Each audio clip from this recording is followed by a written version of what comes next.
These are my 5 best exercises for seniors with knee pain. I'm Gavin. I've personally had 8 knee surgeries over the last 15 years, so I do know a little bit about knee pain. I also own or co-own New Zealand's only fitness studio, Growing Younger, for people over the age of 40. And many of our clients are 50, 60 and above. And a lot of them have bad knees, whether it be through arthritis, meniscus tears, knee replacements, you name it, they've got it.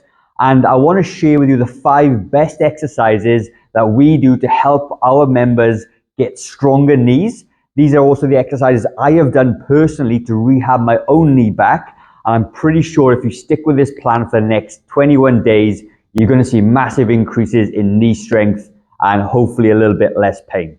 So knee pain comes in various forms, various shapes and sizes, and there's never really a one size fits all. And sometimes certain ranges of your knee will trigger pain. So for argument's sake, even with my knees now, if I'm really deep low into a squat and I push up, I get some sharp pain right in the middle of the knee there. But other ranges a little bit higher is actually pain-free. So you've got to sort of play around with this and find the best solution for you. What I will say though, there's some really important muscles that we need to strengthen within the knee area, okay? So the knee is there, and you've got the quads, the 4 quad muscles on top of the leg.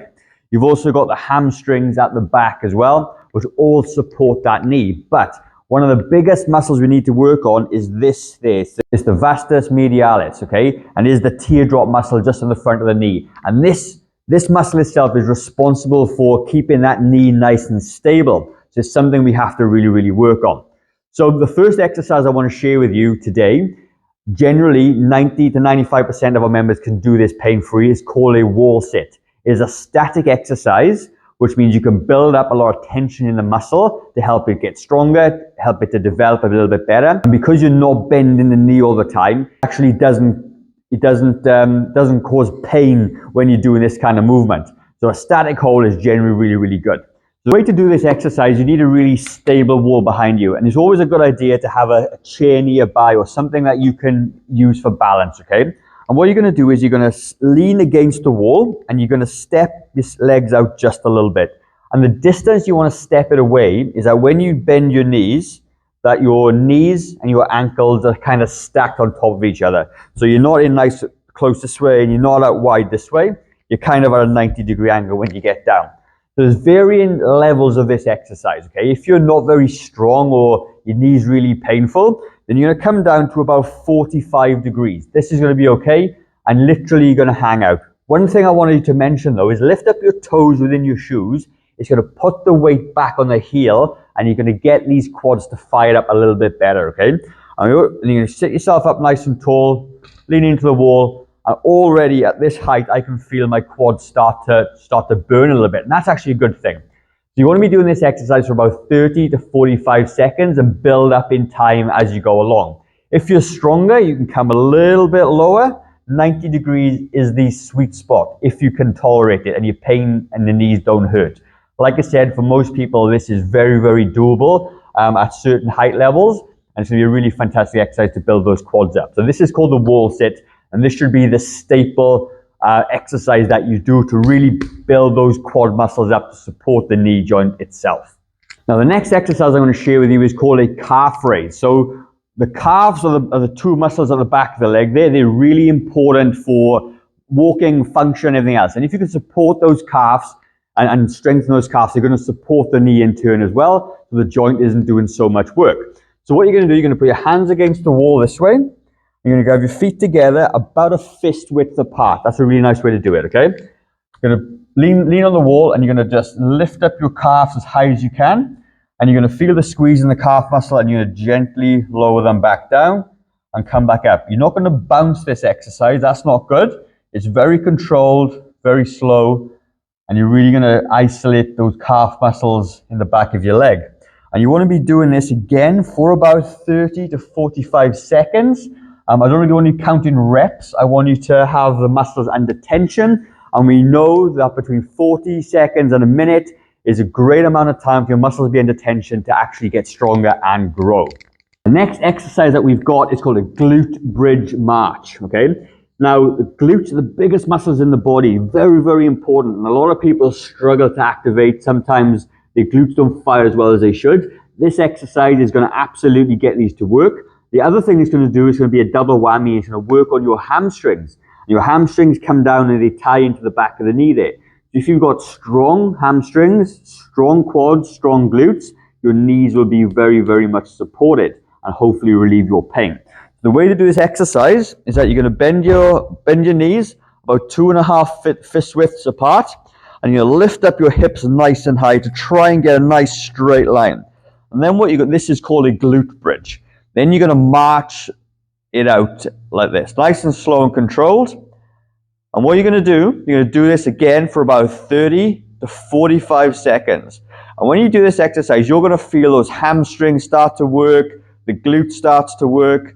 And you may find this to be quite difficult at the start, but that's totally okay. If you find it super hard, you can come in a little bit closer and you can march it up. So the further away from your body your legs are, the harder this exercise is going to be.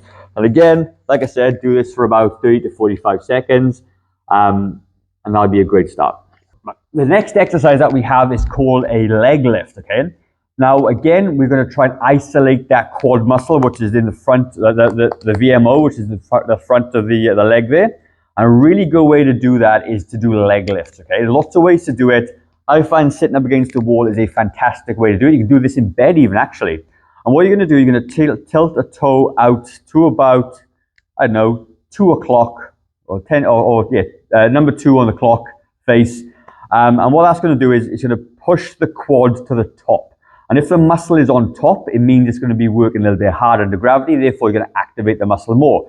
If your foot is like this, yes, you still get a quad activation, but it won't be as good as if you turn your toe out. Okay, so that's a top tip for you. You're going to straighten your leg. I want you to really push the knee down, and you're going to get that muscle to tense up, essentially. And then hands by the side, and you're going to lift it up off the floor. Okay, and you're going to feel the whole leg start to, even the hip flexors a little bit. Keep it straight, and you're going to lift it up and down, touch, and come back up. And again, 30 to 45 seconds. If you can't lift it off the floor, it's totally fine. Just make sure you tense it and just put as much effort as you can to lift it. And that will still make it work. You're still trying to do it.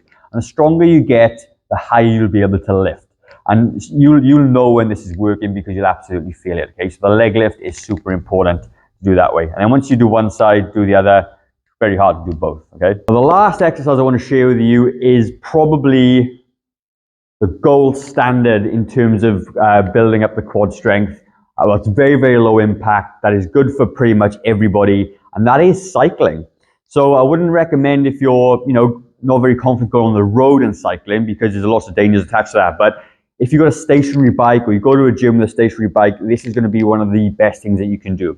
When you cycle, okay, what's happening is you're working the quads, but it's not totally load bearing. If you're like, a bit overweight or you're heavy, it's a lot of pressure going through that joint of that knee. But when you're doing cycling, you can adjust the tension on the bike a little bit, and you can really get those quads to work out. And that muscle on the inside of your leg there will have a fantastic workout. The second benefit to cycling as well is that when you are cycling, you're pushing or getting that synovial fluid in the joint to start to work a little bit, warm the joints and ligaments up. And it's going to go a long way to improving the pain levels within that knee, okay? So cycling is the gold standard. So how long do you do? Well, ideally, we're going to tie this in with cardio as well, which is you need about 150 minutes per week of cardio for good optimum heart health.